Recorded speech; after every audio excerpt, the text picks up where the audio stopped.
Сәлеметсіздер ме, құрметті оқушылар? Бүгін біз адамның дене бөлігіне сыртқы келбетіне байланысты тіл жаттықтыру жұмысының бірінші сабағын бастаймыз. Части тела. Внешность. Дене бөлігі сыртқы келбет. Ухо. Құлақ. Губа. Ерін. Язык. Тіл. Ноготь. Тырнақ. Шея. Мойын. Глаз. Көз. Бровь. Қас. Волосы. Шаш. Плечо. Иық. Рука. Қол. Нога.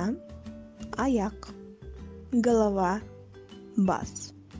Лицо. Бет. Лоб. Маңдай. Живот. Қарын. Нос. Мұрын. Рот. Ауыз. Зуб. Тіс. Сау болыңыз, балалар.